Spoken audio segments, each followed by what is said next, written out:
Well, the mission I've accepted is to give you a view on cyber terrorism. So once I had accepted the mission, I was thinking about how could I approach it. And I was asking myself the question, well, is cyber terrorism a cyber issue, or is it a terrorism issue? So from the standpoint of your meeting today, you would probably see it as a terrorism issue. Well, as you will see through the presentation, I'm not sure it's a terrorism issue. I'm not sure whether it's a cyber issue, so it's probably somewhere in between. So I'll start by addressing it from the cyber angle and then converge to a terrorism angle. So from a cyber angle, well, first, the fact is that the perpetrators, the nature and the impact of the cyber risk are multiple and very diverse. So the idea of the picture on the left-hand side of the slide is to give you basically the perpetrators, and we found 6 different classes, and terrorist is 1 out of 6. Then, of course, well, the consequences. Well, we again found 6 types of consequences, and some of them are covered, some are certainly not. And then around all this, we've looked at what, well, basically cyber has produced to date, and what we see is an evolution. It's an evolution from data breach consequences to something that becomes much more disruptive and even destructive in terms of consequences, which is basically what is shown on the graph at the bottom on the right. So, multiplicity of perpetrators, different nature, and different consequences. What is very important for us insurers is the systemic feature of cyber peril. And what we see in the manifestation of cyber peril is, again, an evolution. It started with very targeted attacks on critical suppliers or critical players in certain industry sectors or in certain markets. Those targeted attacks had then cascading effects throughout the sectors or across sectors. Well, we are now seeing different things, which is much more widespread attacks, what WannaCry and the one of yesterday.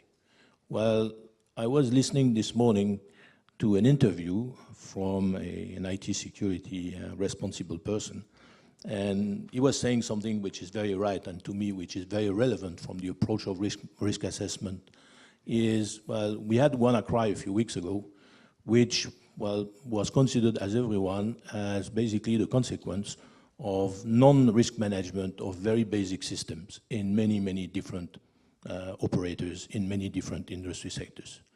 It was not very difficult, probably, to go through and do an update of the Windows within a few weeks if you organize it in a company.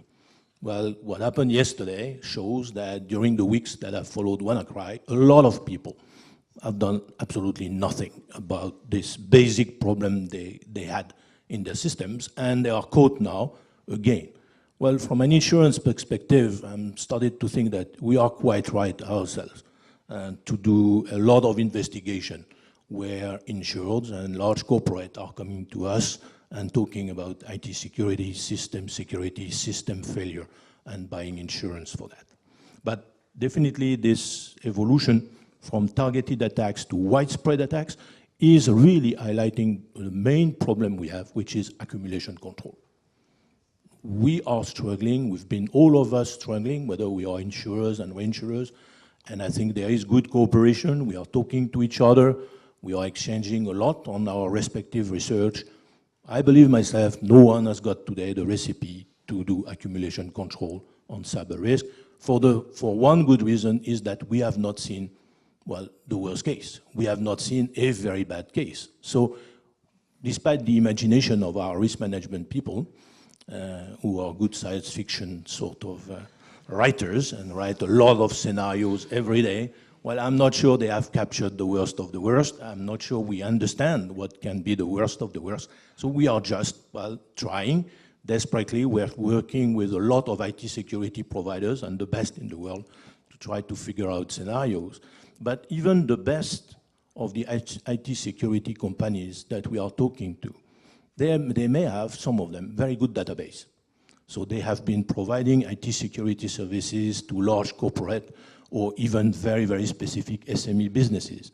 They have been involved in many attacks. So if you talk to them about their database, they would probably give you a pretty good database on one industry sectors, for instance, the number of events, the type of event, the consequences, what happened, how it was taken care of. Unfortunately, when they built their database, the notion of event, well, for them was non-existent. They didn't care. They were called by a particular customer or another one to deal with one attack. Well, whether that attack of customer X was exactly the same and was the same attack as the one that customer Y was victim of, well, is not in the database.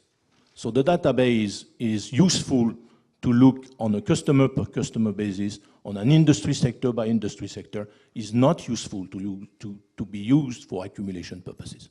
Which means that we at SCORE, after a year and a half of having commissioned a dedicated team and signed cooperation contracts with IT security providers, we think we are reaching a point where through questionnaires that have been developed for 52 different sectors, through a Bayesian model that has been constructed with consultant, we believe that, well, if one particular large corporate comes to us and accepts to fill up the questionnaire and to answer to our geeks of cybersecurity, well, we will probably be able to tell them whether they are above average, below average, or within the median of their sector. That's what we can do today with relative confidence. It allows us to do portfolio selection, but you can be selecting the best. At the end of the day, they are exposed. It's like HPR for fire. And basically, as long as we can't really quantify accumulation, we have got a big issue. Well, now look at the coverage. And what are we covering? Well, we are covering, well, that's the sort of pie chart on the right-hand side. We are covering liabilities and we are covering assets. On the liability side, we are covering GL on one side, we are covering E&O, D&O, PI on the other side. On the asset side, well, we are covering property and business interruption. We are not much covering the other asset side, which is intangible assets. If you talk to many clients today, their intangible assets are far in excess of their tangible assets. So one of the big issues today is that the economy has become intangible. And, well, for the moment, at least, we don't have ourselves, all of us in the market, an offer. Well, we have some parts of the offers, but we don't have a real offer for intangible assets. So you've got a situation where, well, basically, you may cover part of it already. You may cover it explicitly. You may cover it because there is no exclusion. And you may cover it because there was an exclusion and you gave a buyback of the exclusion. So there are different features of whether or not you cover, but at the end of the day, you don't cover it all. So the question then is, well, shown on the graph below at the right, well, is that a standard policy, a standard property, business interruption, or a standard casualty policy usually excludes terrorism. So we have a terrorist exclusion. Terrorism policy generally excludes cyber terrorism, and cyber policy usually includes terrorism. So you have this sort of overlap, interface, well, gaps between the three. And basically, at the end of the day, well, you come back to my question, is it a cyber issue? Is it a terrorism issue? At the end, I think it's more than the terrorism issue. And if you go back to the perpetrators and the consequences, it is definitely more than the terrorism issue. The problem is the attribution. The attribution of the loss to one category of perpetrators and one category of perils and one category of coverage. This is exactly what Christophe was describing. Well, of course, for aviation, they solved the thing by the 50-50 rule. Here, it's more than 50-50. I mean, the number of parties involved is much more than 2. So 50-50 is not going to work. We have a problem of boundaries of cover, boundaries of causation, and attribution of the loss. And I think that is the main issue. Frankly, if we are not able to attribute, we are not going to be able to sell. if I talk to many large corporates today about cyber, well, some of them, well, are basically like ostriches. I mean, for the moment, they just deny, they don't care. Some of them are very concerned, primarily because they have external board members that are themselves very concerned. And they may have also D&O insurers on the back or whatever. But at the end of the day, the remark they do is, well, first of all, you are not bringing enough capacity. And secondly, what are you offering? Are you offering cyber terrorism? Are you offering full cyber cover? What is a cyber cover? Is it an IT security problem? Is it a system failure problem? And then, well, there is this suspicion that if it is only part of the problem that you are covering, well, it will always be the other part that we are going to talk about. So, well, and there are good examples. I mean, British Airways, a few weeks ago, is it cyber, isn't it? Well, in a few weeks or months or years, it all depends on the ratification, there will be an obligation of disclosure, so maybe we would know a bit more. But in all fairness, maybe we will never know, because they will never know. And then, well, if they buy a cover, well, that will be a 500 million or whatever cover, which is meaningful for a company of that size. They want to be sure that that cover works. So probably, well, one solution is, which has been adopted by one or two of the large corporates, is to talk to the market about IT security and system failure. Basically, you are doing the analogy between IT and fire. Years ago, we decided, insurers, that we are good at, well, risk management and risk assessment, and we can assess the hardware and we can assess the fire protection, so we give and all risks fire. Well, then you could imagine, well, that's a bit more complicated, but at the end of the day, we manage the fire. Could imagine that you could audit the systems, assess the risk of the system, and give a kind of an all-risk system that would cover, well, IT security and system failure. Well, those policies, there are a few policies in the market, and that have been placed on that basis, and for limits that are very high, in multiple of 100 millions.